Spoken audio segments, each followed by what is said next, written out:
I'm glad so many of you are participating in the new Division 2 Mission Impossible Agent Challenges. If you're looking for a build to use, look no further. This week's challenge requires all global directives and a pistol. I usually run my Regulus, but then I thought, what would Ethan Hunt use? So I came up with this, and I'm surprised how fun this build turned out to be. This isn't a boring hide behind cover build. With 1.6 million armor, 7.6% armor regen, 10% armor on kill, and buffs to weapon damage and skills, you will be on the edge of your seat, running and gunning through enemies using your pistol. Stay tuned. After the mission briefing, I'll be giving you all the build details. Alright Francisco, let's burn some calories.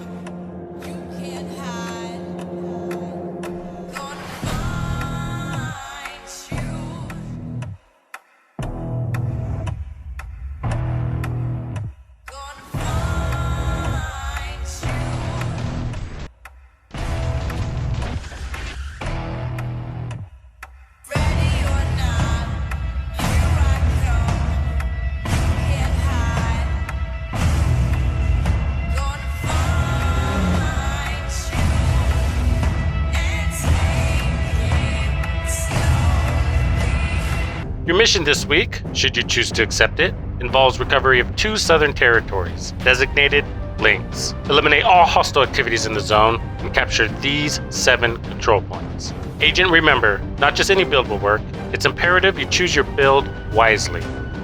To complete this mission, you must have all 5 global directives activated.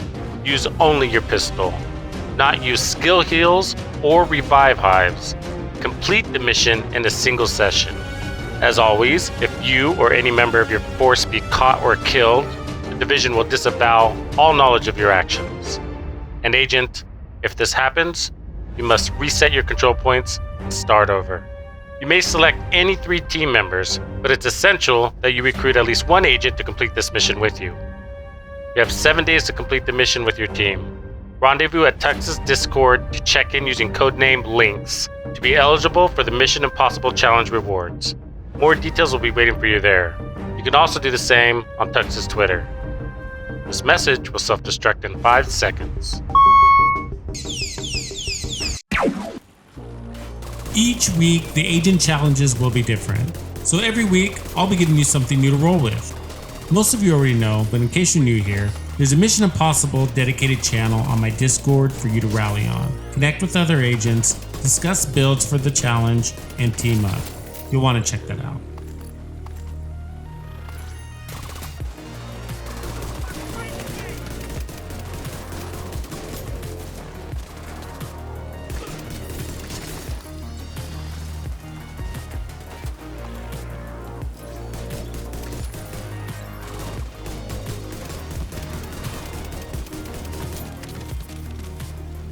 This is a 4-tier skill build, but it won't look like one. Let's get into it. You can only use a pistol for the challenge, and I'm giving you the TDI card, a great handgun. I have it equipped on almost every build. Just be sure to have in sync because that will be giving you and your skills a big damage boost. But the main reason you want this pistol is for the skill tier. I don't normally run pistols as my main unless it's the Regulus. But this is surprisingly fun. I feel like Ethan Hunt / John Wick. Fast, agile, able to run and gun, pop in cover when I need to, and I have my 2 little homies watching my back. Most skill build agents play from cover. You won't want to with this one.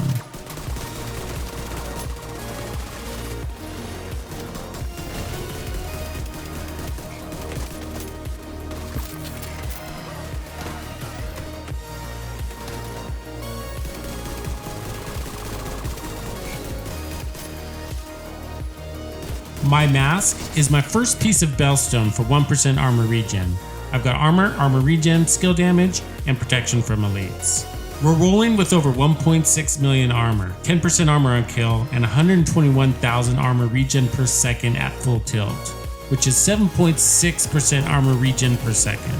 And the protection from elites is at 39%. This is a big reason why we're able to fight out of cover.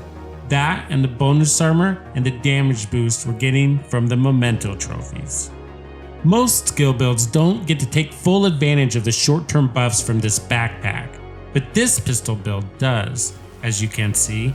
Because we have 1.6 million armor, that 10% bonus armor per trophy goes a long ways. Same with the damage boost to our weapon and skills. If you don't have the memento or don't want to use it for some reason, then try going with Wirenware or DNH with combined arms on it. You could also do Bloodsucker, and then put the Waveform Exotic holster on for more skill damage. It's up to you. You want to run Technician for that extra skill tier and that extra 10% skill damage. The backpack gave us a skill tier, and the pistol gave us another. It's important your skills are up the entire time because In Sync relies on it, but you don't want to run any skill haste. The Emperor's Guard knee pads are the perfect knee pads for this build. They give you 20% skill duration. The backpack will boost you another 30% when you have your trophies fully stacked. That means you will have 50% added skill duration, not counting what you're getting from the skill tiers. Now these knee pads are exclusive to the DZ, but you can also get them from the named item caches, and they're worth the grind. I have at least 3 versions of them. But if you don't have them now, you can run Wyron or DNH here instead as well. Just make sure you have the yellow and blue attributes rolled onto it.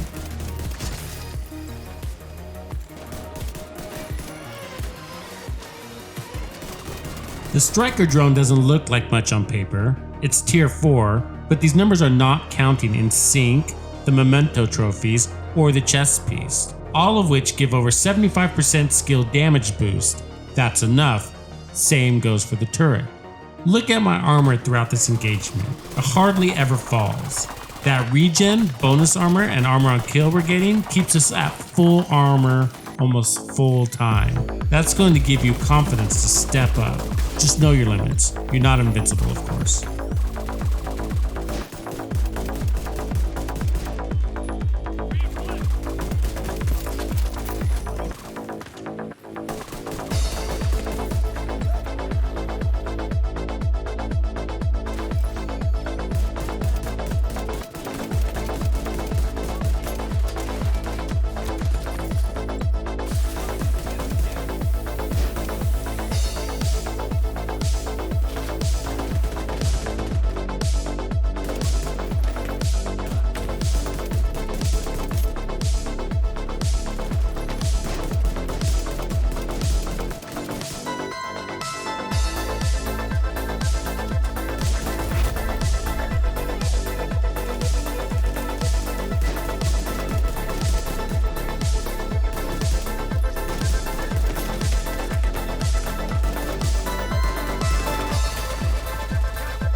So for the chest, I put a second piece of Bellstone for 10% armor on kill.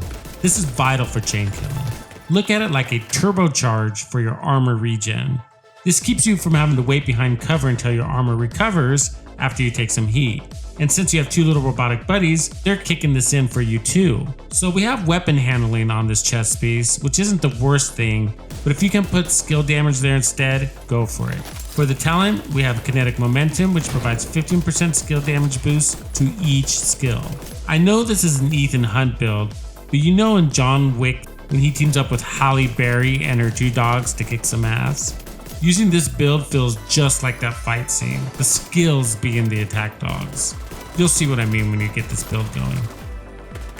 Hey, if you're looking for new ways to experience Division 2 content, contribute to the Division 2 Netflix style miniseries, or if you'd like to team up with other cool agents, then head over to my Discord and jump in the conversation. And subscribe to my channel if you haven't.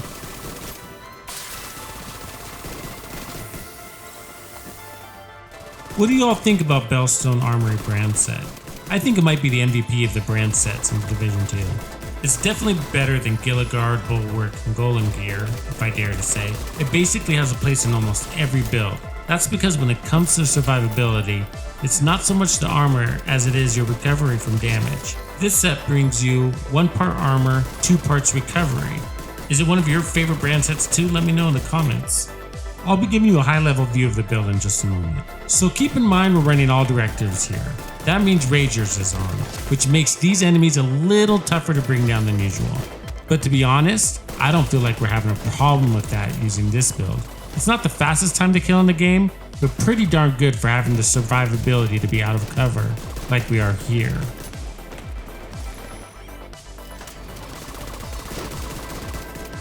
And for the gloves and holster, I'm running a 2-piece Golden Gear brand set.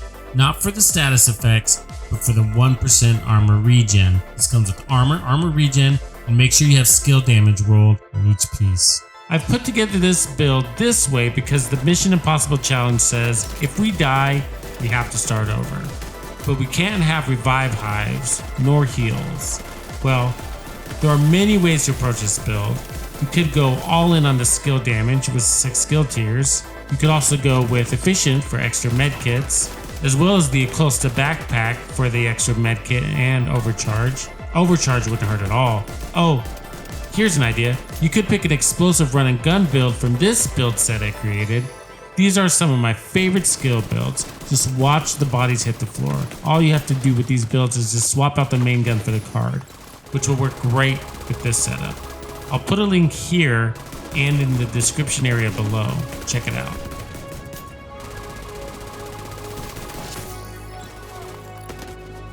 I want to take a quick moment here for the sake of the Division 2 community. So I know there has been some peeps promoting the use of glitches in the Division 2 recently. I'd like to discourage you from listening to them. This doesn't create a positive environment for the Division 2 community. The devil on your shoulder might say, well, if they're there, we should use them. I'm not sure that's good justification. Glitches give you an edge in the game just about as much as cheating does. And in PvP, which is already not that fantastic, when you use glitches, it ruins it for everyone.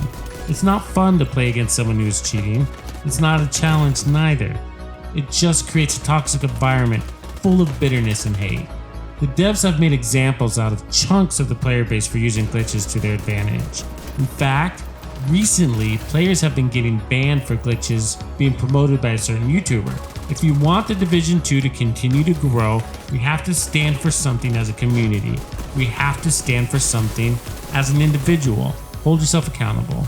I'm sure you too have seen plenty of games get overrun by toxicity, out of control cancer growth. Don't be afraid to call out toxic behavior when you see it. To let hacks know you won't support that. There are plenty of awesome content creators covering the Division 2, some of who I've collaborated with, some I have yet to, but more than I have time to list here, that's for sure. I have your back, guys. I know you have mine. I appreciate your continued support, I really do, and I love creating content for you. I feel the love in return. Anyways, food for thought.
looking for a cookie cutter build, then don't watch these 2 build videos.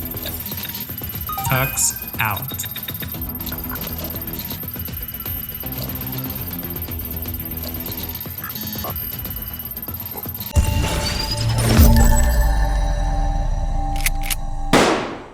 Rogue agent neutralized.